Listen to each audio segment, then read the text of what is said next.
Thank you and welcome. Again, a fully booked room, which is nice because I do like to see more people getting interested in hardware hacking. So today we will not only talk about hardware hacking, we will talk about hardware hacking on wheels. We will actually try, at least I will try to learn you today to learn to hack cars. If you do have questions, please interrupt me. I think we have more than enough time because I took a couple of extra minutes now. So feel free to interrupt me. I have quite a lot of slides, but bear with me. I will learn you the basics so you can do the advanced part at home. So who am I? I'm Roald Nefs, CTO at WarpNet, board member of Stichting Friendly Cyber, organizer of B-Sides. We had this month our first event in Groningen, and we're already planning to do it next year. It will be mainly focused on cybersecurity. So if you're interested in hardware hacking, maybe we can see you again at B-Sides Groningen next year. I'm also currently working for a client as a security specialist at CDB, and of course I'm a hardware hacker at home. Some of you might already have seen my talk of last year about the introduction to hardware hacking. We will do a short recap of some small parts, but this is mainly meant as a presentation following up on the last year's one.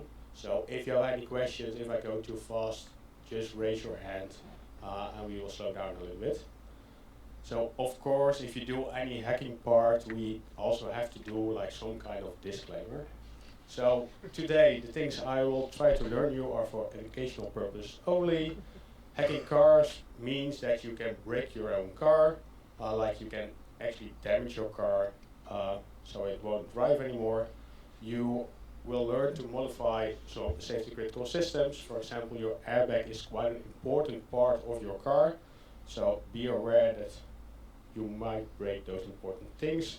And you can actually break the law, like if you start doing things with car hacking, you can, for example, tamper with your odometer to turn back the number of miles it has to run.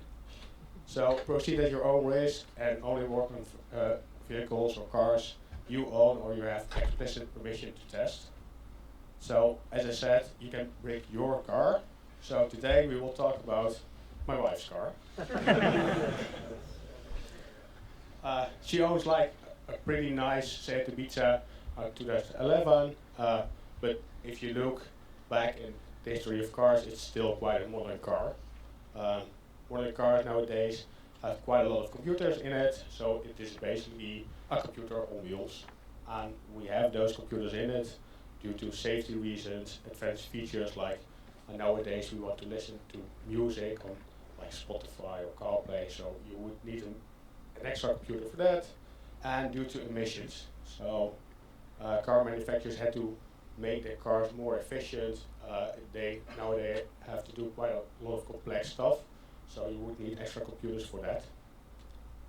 So the whole thing, it has 4 wheels, but like up to 70 computers in it. So if we look from the perspective of a hacker, we can build like a simple threat model where in the middle you have the car, and we have some external and internal things you can attack. Depending on like your car and how many features it has.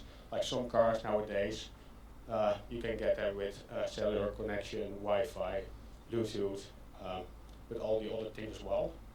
Today, we only have like half an hour, so we can cover all of the topics.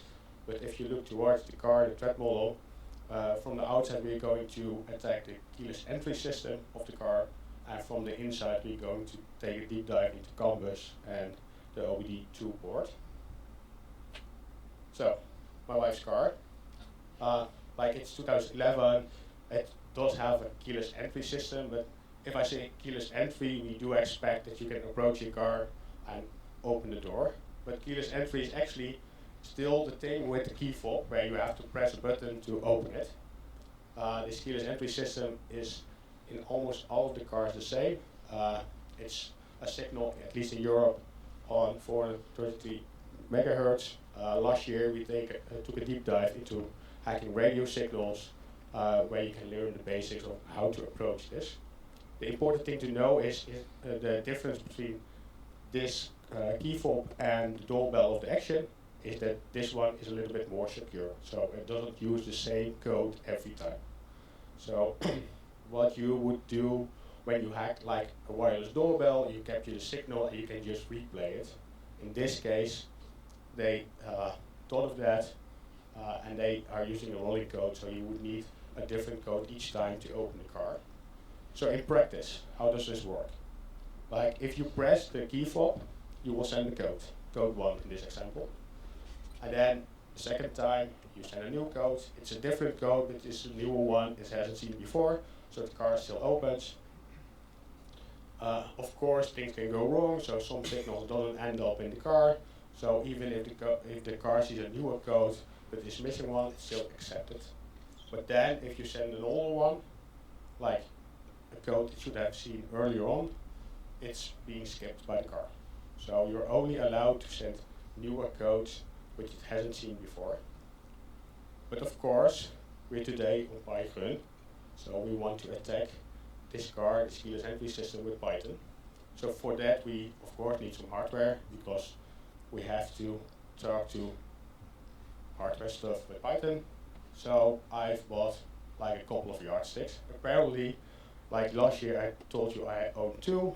Now I was able to buy a couple of them back from selling them a couple of years ago, so I now own 4. So if you're looking for a yardstick, come drop by, let me know. I'm still selling a couple of them, I expect. But the yardstick is quite nice, it's quite affordable. It's a USB stick with where you can place an antenna on, but it exposes RF capabilities, so radio capabilities, to your computer using a Python API. So using Python, you can manipulate, read, write radio signals. And it's quite simple. It's like any other Python library. There's some documentation about it. In this case, I'm using RFCOD, but you can simply set up a device, configure the frequency, you explain something about the modulation and some other important parts. But this is it to set up a yardstick device. Of course, then you want to capture a signal, so we need a little bit of more code. And if you're a bit familiar with radio frequencies, like there's quite a lot of noise you are capturing as well. So in this case, we write some logic that only after a certain signal strength, we start recording data. But we are now able to record the signal generated by the key fob using Python. Then, of course, like I told last year, you're able to resend that signal again using just the RX XMIT code to transfer the same data you captured earlier. But as I explained, this works for the doorbell you can buy in Action, but it doesn't work for my wife's stay at Ibiza. So of course, there are some ways around that. And as I've told you, I own multiple yardsticks. So what we can do is create a setup with multiple yardsticks. And in this case, we need at least 2. The first one we will configure to jam the radio signal. So we will just shout all 1s and 0s into the area, so the car doesn't make any sense of any data sent on the same frequency. The second yardstick we configure to listen on a specific range of the frequency, just slightly off the place where we're jamming the signal, so we can still capture any signals coming from the key fob. So, like you can expect me to sit in the car park in my car with 2 yardsticks, waiting till you approach your car. And in this case, someone approaches the Seat Ibiza, presses on the button, and nothing happens. But in the meanwhile, while the person pressed the button, I was able to capture the first code, I saved it. And what anyone then would do is just press the second time. So in this case, I've captured the second code, and immediately after capturing the second code, I'm sending out the first one. So the car opens, it hasn't seen this code before, it hasn't seen any newer codes, so the car opens. But we're still left with a second code. So when the car arrives at home, I can break in with the second one. And to test this, you would require 2 yardsticks, you have you need to have like a good setup, you need a car, which is quite expensive. But nowadays it's quite easy to get apparently some keyless start system, which is intelligent. I don't know. But they are quite cheap on AliExpress to fiddle around at home. So if you watch to reproduce this specific attack, you would require this shopping list. Like you need 2 yardsticks, 2 antennas, and like a universal key entry system. But for around 400 euros, you're able to do this attack at home without breaking the law. Of course, then people came towards me. I said, yeah, it's fun. But nowadays we have passive keyless entry. And they all heard like stories of seeing media videos of people with antennas in front of their door trying to open their new BMW or Tesla. So of course we want to take a deep dive in that part as well. So in this case, there's still a key fob, but with passive keyless entry start, the user doesn't have to press the button. What instead happens is that the car is a radio transmitter as well. So in each of the doors, you have like a radio transmitter, which keeps on shouting a wake-up signal.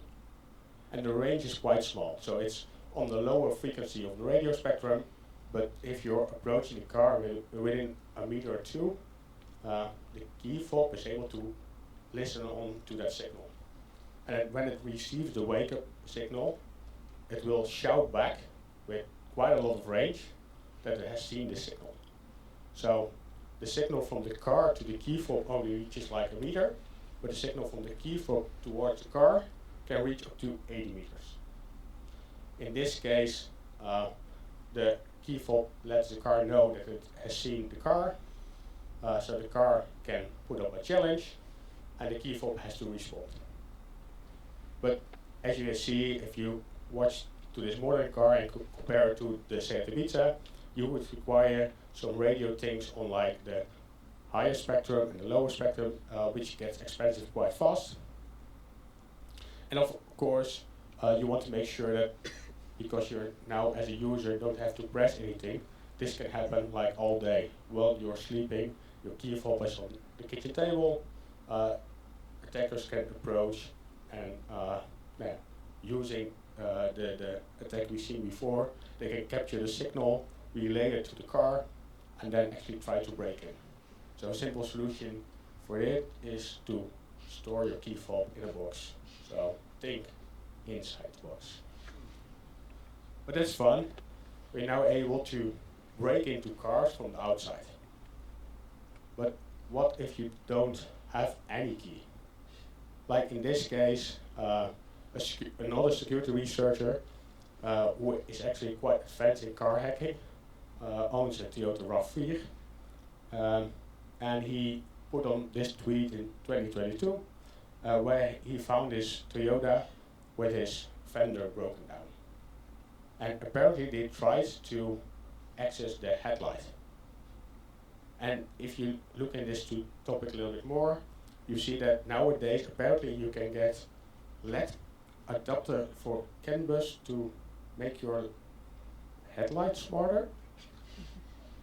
So apparently modern cars now not only emit a light signal from the headlight, they also do some smart things using a CAN bus. But then you may ask, what is CAN bus? So it's a controlled area network, and it allows different nodes in the car to communicate with each other. So see, like you have this car, there are like up to 70 computers in it, and they need to communicate together, and they use CAN bus for that. And the reason they use CAN bus is because it's like simple, low cost, fully centralized, extremely robust, and efficient.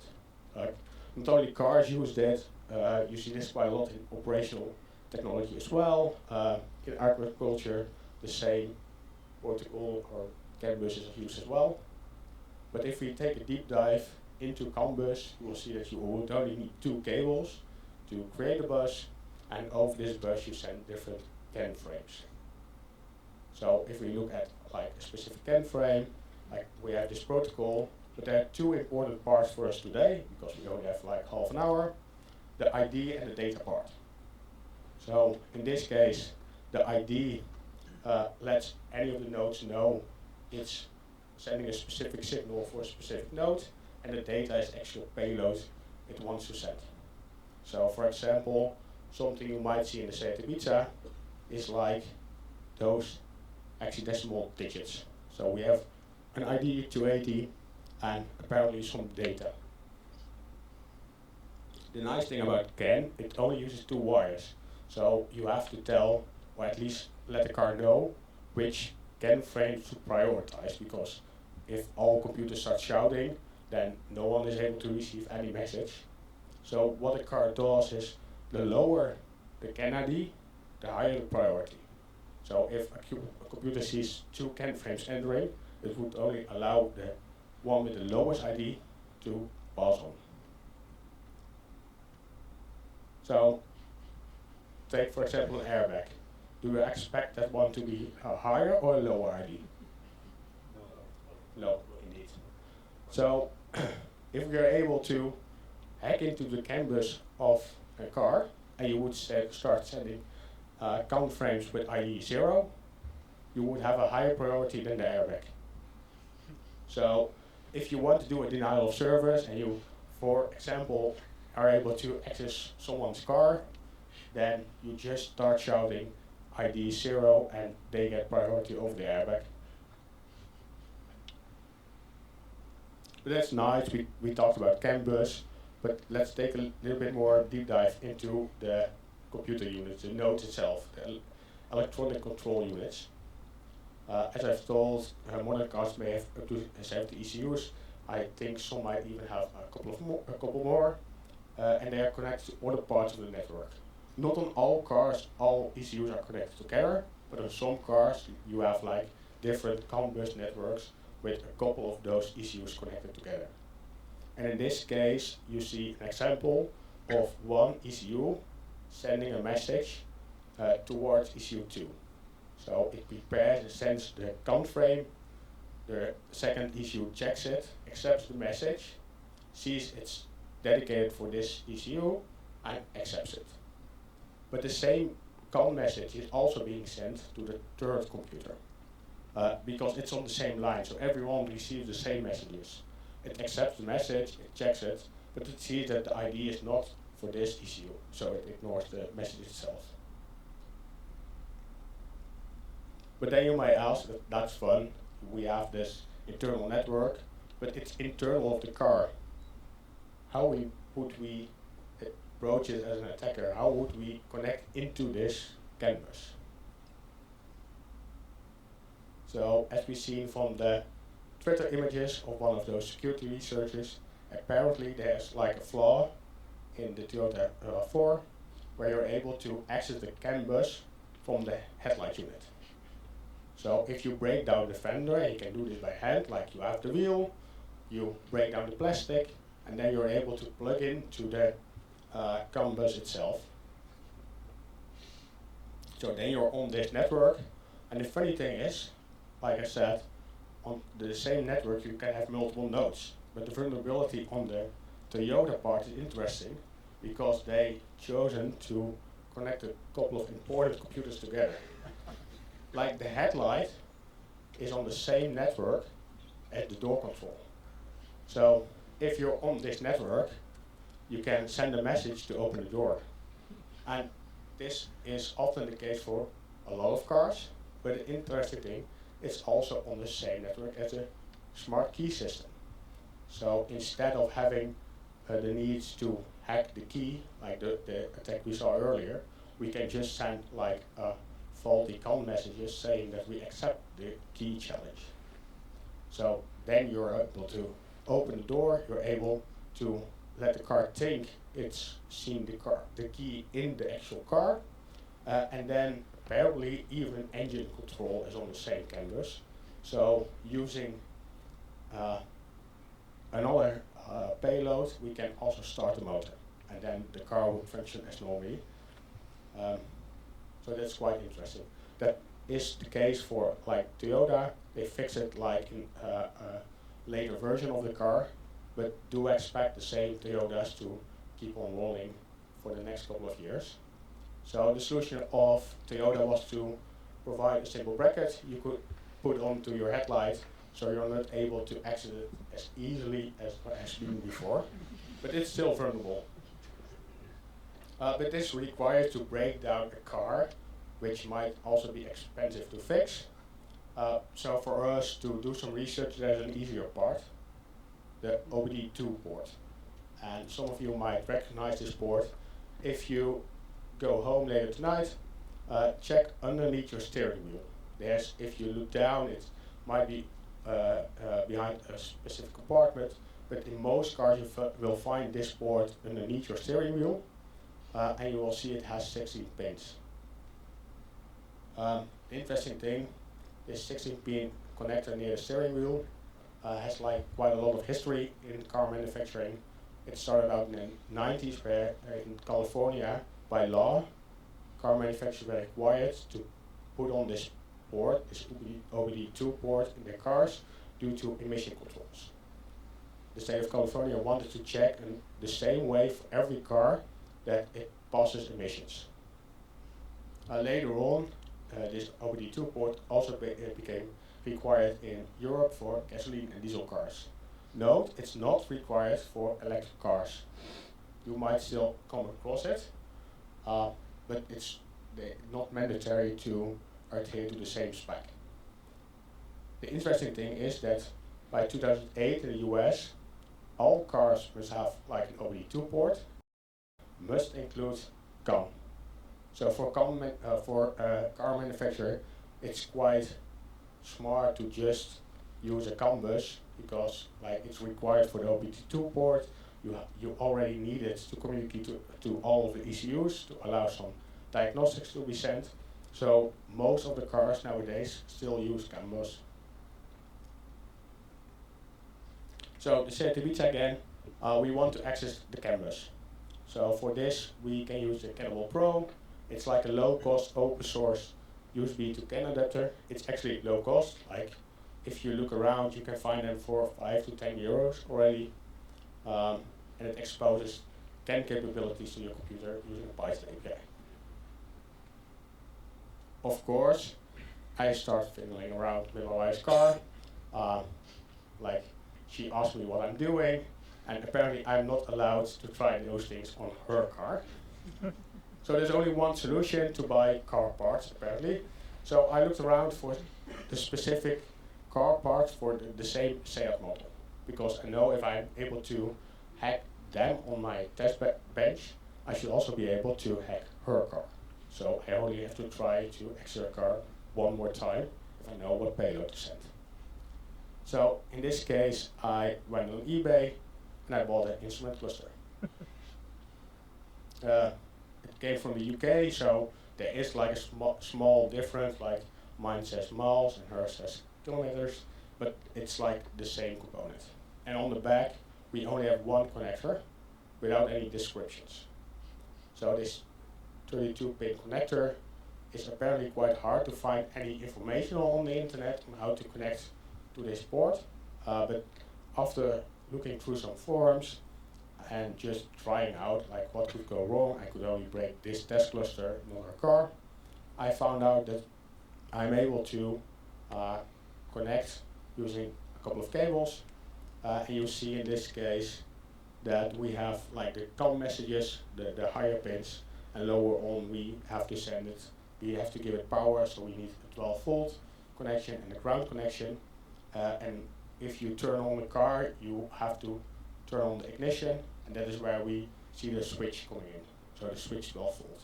So on 2 pins we have to set it to high on like 12 volts. We have a ground connection and the 2 data connections. We connect Cannibal Pro, and of course your 12-volt battery is 12 volt. So all of the car components use 12 volt. So we can use a simple AC/DC adapter, search around at home, use one of your router switch, for example. And then using the Python CAN library, we can send like simple CAN frames towards this cluster. So in this case, you see like the CAN ID 280 we've seen before, and the same payload. The interesting thing for the cluster is you have to keep sending it each couple of milliseconds. If the car stops receiving those messages, like for any signal, it will just fall back to its default state. But in this case, if we keep sending this message each 100 milliseconds, the car is able to receive the signal.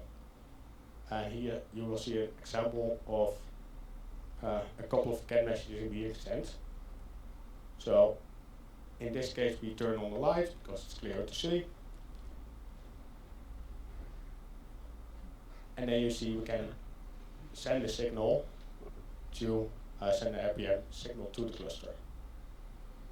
But as you have seen in the code itself, it are just like two of those parts. So send one to turn on the light on the dashboard, and then the second one to send an RPM signal. So in this case, this is the result if you send an earlier CAN message. But also in this case, it's even less expensive to do this attack. So the cluster itself, if you look around and you have a little bit of luck, especially for older and more popular cars, the clusters are quite cheap. The Cannibal Pro, I think you should be able to find it for even less than this. You would need an easy 12-volt adapter, but I think most of you will have that laying around, and of course you need some cables. But around 80 euros, you're already able to hack car clusters. If you want to hack like a Tesla cluster, bear with me, they are quite expensive. So if anyone is willing to sponsor me, let me know. So to wrap up, this is only like the very basics of car hacking. I've shown you how to hack the keyless entry system of a car, and I've shown you how to hack on the CAN bus. We only saw the cluster, but we have like 70 more computers to hack in this case. So the things I'm willing to do some future research on is a passive keyless entry and start system. I want to see if I can hack the lower frequency signal as well, to be like one of those bad guys standing in front of my house with a big antenna, hoping that I can break into my own car. So in this case, to give an example, apparently it should be quite easy. If you have like a long coax cable and you have like a homebrew antenna on both ends, you should already be able to relay the lower frequency signal a couple of meters further. So the only thing is you would have to be very close to the key, and you need a long coax cable to reach your car, but you already should be able to extend the lower frequency the signal. And for the second thing, I wanted to do some future research on, at least to make it more easy for others to work on this, is to create a cluster in a box. Or actually what I really want to do is like a car in a box. So I want to go to marktplaats.nl, buy a car, break it down, and put all the electronics in like a simple flight case. So I can bring it along to, I think, the next Pygrunn. And if I'm able to find a sponsor, I actually want to do like a Tesla in the box. And if that's all done, I'm thinking about creating a workshop for this. So if you're interested, make sure to come by later today to drop a message. Let me know that you're interested in such a workshop. You will find a QR code of my LinkedIn just to let me know that you're interested and to follow along and to see if I can make any progress on this part. Thank you.